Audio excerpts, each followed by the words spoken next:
नमस्कार दोस्तों, मैं मोहित स्वागत करता हूं आपके अपने चैनल टारगेट तुसीर में। जिस प्रकार लगभग किसान आंदोलन को 3 महीने से ऊपर हो गया और हम आपको लगातार कवरेज किसान आंदोलन की सिंगू बॉर्डर की बात है, टिकरी बॉर्डर की लगातार आपको कवरेज दिखा रहे हैं। तो हमारे साथ संयुक्त किसान मोर्चा की जो 40 सदस्यीय कमेटी है उनमें से एक अभिमन्यु जी हमारे साथ जुड़े हैं, उनसे बातें करें किस प्रकार का माहौल आगे किसान आंदोलन का रहेगा। नमस्कार। आपने भी राम राम और आपके सारे लाखों करोड़ों दर्शकों हाथ जोड़कर राम राम। तो सर, मैं आपसे सिर्फ एक बात यही जानना चाहूँगा, जिस प्रकार किसान नेताओं का आह्वान था कि एक बयान ऐसा था कि जो खड़ी फसलों को, जो हम ये कह सकते हैं कि उन्होंने ये कहा था कि खड़ी फसलों का बलिदान भी करना पड़े तो हम बलिदान करेंगे, लेकिन उसके बाद मिस्टर डूनी जी का भी बयान आया था कि किसान है जो अपनी फसलों को नष्ट ना करें। लेकिन अब जो किसान है ये कह सकते हैं किसानों में सैलाब सा आ गया, वो लगातार फसलों को नष्ट किए जा रहे। तो क्या कहना चाहोगे? देखिए, एक ये थोड़ा गलत फहमी और कंफ्यूजन का माहौल पैदा हो गया जी।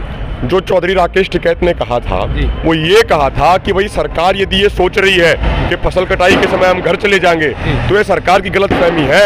यदि जरूरत पड़ी तो पकी फसल को भी नष्ट कर देंगे, उन्होंने ये कहा था। लेकिन उसको थोड़ा सा मुख्य धारा की मीडिया ने तोड़ मरोड़ कर पेश कर दिया, जिससे एक गलत फहमी का माहौल पैदा हो गया। उसके बाद टिकैत साहब ने भी स्पष्टीकरण दिया, चडूनी साहब ने भी स्पष्टीकरण दिया, अन्य किसान नेताओं ने भी स्पष्टीकरण दिया। मैं हाथ जोड़ के देश के सभी किसानों से विनती करता हूँ, निवेदन करता हूँ कि हम अपनी फसल को अपने बच्चों की तरह पालते हैं। वो हमारी 6 महीने की खून पसीने की कमाई है, उसको आप कतई नष्ट ना कीजिए, उसको बिल्कुल भी आप नष्ट ना कीजिए, ना उसमें आग लगाइए, ना उसको कोई तबाह कीजिए। उसको आप सुरक्षित रखिए और अपने बच्चों की तरह जैसे अब तक पालते आए आप ऐसे ही आगे पालिए। अभी ऐसा कोई काम करने की कोई जरूरत नहीं है। तो जैसा नेताजी एक सवाल हो रहा है, जिस प्रकार किसान कह रहे हैं कि हम 100 रुपये लीटर अपना दूध बेचेंगे, लेकिन संयुक्त किसान मोर्चा से ऐसी कोई पोल नहीं दी गई, तो क्या कहना चाहोगे इस बारे? देखो, जिन लोगों ने अपने लेवल पे वो फैसला लिया कि 100 रुपये लीटर दूध बेचेंगे, एक बात तो है कि उनकी निष्ठा भी आए है कि भाई किसान आंदोलन मजबूत हो, तो उनकी निष्ठा पे, उनकी भावना पे हमें पूरा विश्वास है। लेकिन हमारा ये कहना है, ऐसा कोई भी किसी का सुझाव हो, कोई भी प्लान हो, एक बार संयुक्त किसान मोर्चा की बैठक में उस प्लान को रखा जाए। वहां पर लोकतांत्रिक तरीके से सब चीजों पे चर्चा होती है, बातचीत होती है, बहस भी होती है और फिर सर्वसम्मति सर्वसहमति से फैसले लिए जाते हैं। तो यदि ऐसा किसी का सुझाव है तो पहले संयुक्त किसान मोर्चा की बैठक में रखा है और यदि उस सुझाव पे सहमत होंगे सब लोग तो उस सुझाव को लागू करेंगे। यदि हर कोई अपने मन से, यदि हर संगठन अलग अलग तरीके से अपने उससे कोई फैसला दिया जाएगा तो उससे एक अव्यवस्था का माहौल बन जाएगा। तो बस मैं यही कहना चाहता हूं कि ये चीज दिखाती है जो ऐसे अपने लेवल पे फैसला लिया गया कि भाई किसानों में जागृति बहुत है, बहुत ईमानदारी, बहुत निष्ठापूर्वक काम करना चाहते हैं। लेकिन हाथ जोड़ के उनसे निवेदन यही है, संयुक्त किसान मोर्चा की बैठक में पहले डिस्कस करें, उसके बाद फिर फैसला लें। तो एक सवाल और ये रहेगा कि जिस प्रकार माननीय मुख्यमंत्री जी जो हरियाणा के मनोहर लाल खट्टर जी, उन्होंने अभी ये कहा कि वातावरण ठीक नहीं है, इस कारण हम पंचायत चुनाव नहीं करा सकते, तो क्या कहना चाहोगे इस बार? देखो, यदि सरकार ने, इस भाजपा और जेजेपी की सरकार ने और केंद्र में बैठी जो बीजेपी एनडीए की सरकार है, यदि उसने हमारी मांग नहीं मानी, यदि उसने तीनों काले कानून वापस नहीं लिए, यदि उसने एमएसपी गारंटी कानून लागू नहीं किया, तो ये वातावरण उनके लिए हमेशा ही खराब रहेगा और इनको गांव में नहीं घुसने देंगे।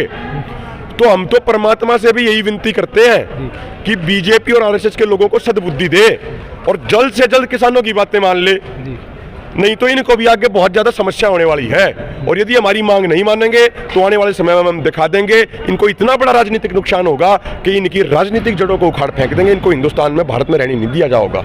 अभिमन्यु जी, एक सवाल, लास्ट सवाल ये हो रहेगा, जिस प्रकार फसलों का समय, कटाई का समय भी आ गया है, लेकिन लगातार सरकार ये गाइडेंस कर रही है कि धरनों पर जो किसानों की संख्या वो कम होती जा रही है, तो क्या कहना चाहें, क्या संदेश किसानों को? देखो, आंदोलन किसान समाज का है तो रणनीति भी किसान समाज बना होगा, खेता में काम भी जरूरी है।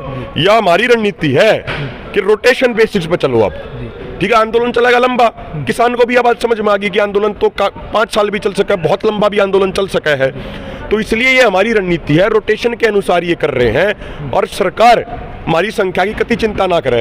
आप सारे पंचायत में देखने लग रहे हो, आज पिल्लू खेड़ा में नौजवान भाइयों ने, बुजुर्गों ने, पूरी कमेटी ने मिलकर इतनी बढ़िया पंचायत करी। किसान तो पूरे जोश और जज्बे में बैठा है, एक कॉल की जरूरत है, 1 करोड़ किसान दिल्ली पहुंचने को तैयार है यदि जरूरत पड़ी और संयुक्त किसान मोर्चा ने कॉल दी तो सरकार हमारे बारे में कोई चिंता मत करे, सरकार अपनी चिंता करे कि सरकार मांगों को कैसे पूरा करेगी। तो आगे किसानों की क्या रणनीति रहेगी इसमें? देखो, आगे रणनीति साफ है। कल बैठक हुई थी संयुक्त किसान मोर्चा की, तय किया गया 6 तारीख को कुंडली मानेसर पलवल हाईवे और कुंडली गाजियाबाद पलवल हाईवे केजीपी, उसको 5 घंटे के लिए ब्लॉक किया जाएगा 11 से 4 बजे तक।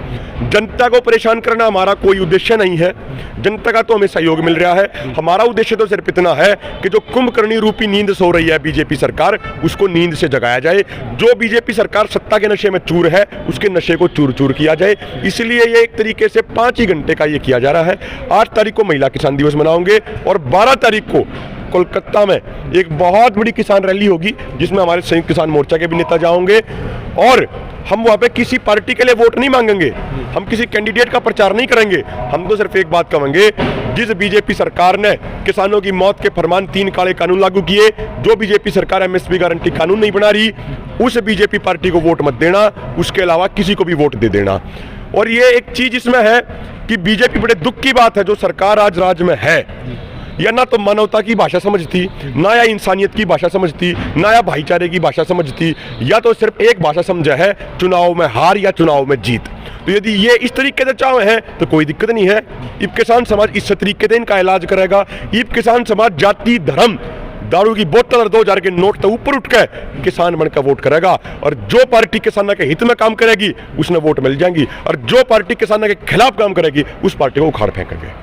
धन्यवाद। जैसा कि आप हमारे साथ किसान नेता अभिमन्यु से जुड़े थे और लगातार जो किसानों की बुलंद आवाज़ वो आगे रख रहे हैं, और कहीं ना कहीं हम आपको ये कहना चाहेंगे कि किसानों के हौसले बुलंद हैं और लगातार किसान मजबूत इरादे हैं, किसानों के मजबूत इरादों के साथ आगे लड़ रहे हैं। तो ऐसी खबरों के लिए बने रहे हमारे चैनल टारगेट तुषार के साथ। इसी के साथ जय जवान जय किसान। धन्यवाद।